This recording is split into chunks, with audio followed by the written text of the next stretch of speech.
बॉलीवुड कलाकार इरफान खान एक जिंदा दिल इंसान भी थे।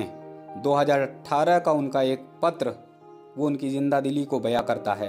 एक कागज पे कैसे उन्होंने अपनी जिंदगी को उतार कर रख दिया। उन्होंने कुछ इस प्रकार से पत्र लिखा। वो भागता दौड़ता था आदमी अचानक थमसा गया था। एक दर्द जिसने उसकी सारी दुनिया बदल दी, उसके सपने तोड़ दिए, उसकी उम्मीदों को छला, पर फिर भी वो दर्द को हरा कर उठा, चला और दौड़ने की कोशिश भी की। पर हम हैं तो आखिर उसके हाथ की कठपुतली ना। इस बात को काफ़ी समय गुजर चुका है जब मुझे पता चला कि मैं कैंसर से पीड़ित हूँ। फिर इसके बाद से तो मानो मेरी ज़िंदगी बदल सी गई। मुझे पता चला कि यह एक असाधारण बीमारी है जिसके मामले कम ही देखने को मिलते हैं, इसलिए इस बारे में कम ही जानकारी है। इसके ट्रीटमेंट में अनिश्चितता की संभावनाएं ज़्यादा थीं। मैं एक ट्रायल एंड एरर गेम का हिस्सा बन चुका था। अब तक मैं एक अलग गेम में था। मैं तेज़ रफ्तार ट्रेन में सफ़र कर रहा था जहां मेरे सपने थे, प्लान थे, महत्वाकांक्षाएं थीं, उद्देश्य था, और इन सब में मैं पूरी तरह से बिजी था। अचानक किसी ने मेरा कंधा थपथपाया। मैंने मुड़कर देखा।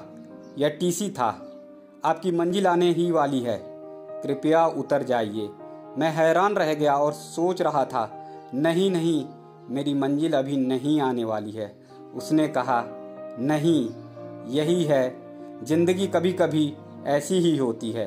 समय की इस तेजी ने मुझे एहसास कराया कि कैसे आप समंदर के लहरों में तैरते हुए एक छोटे से कार्क बोतल के ढक्कन की तरह हो और आप इसे कंट्रोल करने के लिए बेचैन रहते हो। इस उथल पुथल, हैरानी, भय और घबराहट में मैंने अपने बेटे से कहा, केवल एक चीज़ ही जो मुझे अपने आप से चाहिए वह यह है कि मैं इस मानसिक स्थिति को हड़बड़ाहट, डर, बदहवासी की हालत में जीना नहीं चाहता। मुझे किसी भी सूरत में मेरे पैर चाहिए जिन पर खड़ा होकर अपने हालात को तटस्थ कर सकूं।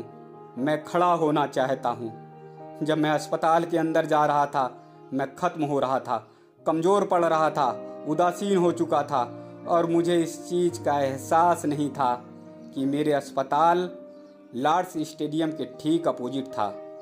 बचपन में मेरे सपनों का मक्का। इस दर्द के बीच मैंने विवियन रिचर्ड्स का पोस्टर देखा। कुछ भी महसूस नहीं हुआ क्योंकि अब इस दुनिया से मैं साफ अलग था। अस्पताल में मेरे ठीक ऊपर कोमा वाला वार्ड था। एक बार अस्पताल के कमरे की बालकनी में खड़ा था। इस अजीब सी स्थिति ने मुझे झकझोर दिया। जिंदगी और मौत के खेल के बीच एक सड़क है जिसके एक तरफ अस्पताल है और दूसरी तरफ स्टेडियम। ना तो अस्पताल किसी निश्चित नतीजे का दावा कर सकता है और ना स्टेडियम। इससे मुझे बहुत तकलीफ होती है। मेरे पास केवल भगवान की शक्ति और समझ बची है। मेरे अस्पताल की लोकेशन भी मुझे प्रभावित करती है। दुनिया में केवल एक चीज निश्चित है और वो है अनिश्चितता। मैं केवल इतना कह सकता हूँ कि अपनी पूरी ताकत को महसूस करूँ और अपनी लड़ाई पूरी ताकत से लड़ूँ। ये महसूस करने के बाद मैंने नतीजे की चिंता किए बगैर भरोसा करते हुए अपने हथियार डाल दिए। मुझे नहीं पता कि अब 8 महीने, 4 महीने या 2 साल बाद जिंदगी मुझे कहाँ ले जाएगी। पहली बार मुझे पता चला कि आज़ादी का सही मतलब क्या होता है। ऐसा लगता है कि जैसे मैंने पहली बार जिंदगी का स्वाद चखा है। भगवान पर मेरा भरोसा और मजबूत हुआ है।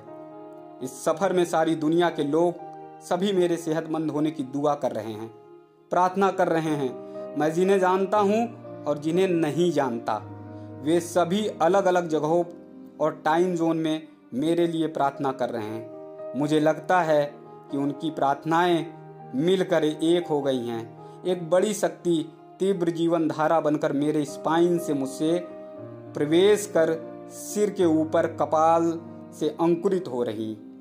अंकुरित होकर ये कभी कली, कभी पत्ती, कभी टहनी और कभी शाखा बन जाती है। मैं खुश होकर इन्हें देखता हूँ। लोगों की सामूहिक प्रार्थना से उपजी हर टहनी, हर पत्ती, हर फूल मुझे एक नई दुनिया दिखाती है। एहसास होता है कि ज़रूरी नहीं कि लहरों के ढक्कन का नियंत्रण हो, जैसे आप कुदरत के पालने में झूल रहे हों। बस जिंदगी किस मोड़ पर ले जाएगी मुझे नहीं पता। इरफान खान के इस पत्र ने हर किसी को अंतिम बार रुला दिया। इससे साफ पता चलता है कि वो बेहतरीन जिंदा दिल इंसान थे, एक बहुत बड़ी शख्सियत थे जिन्होंने हर किसी को रोता हुआ छोड़ दिया।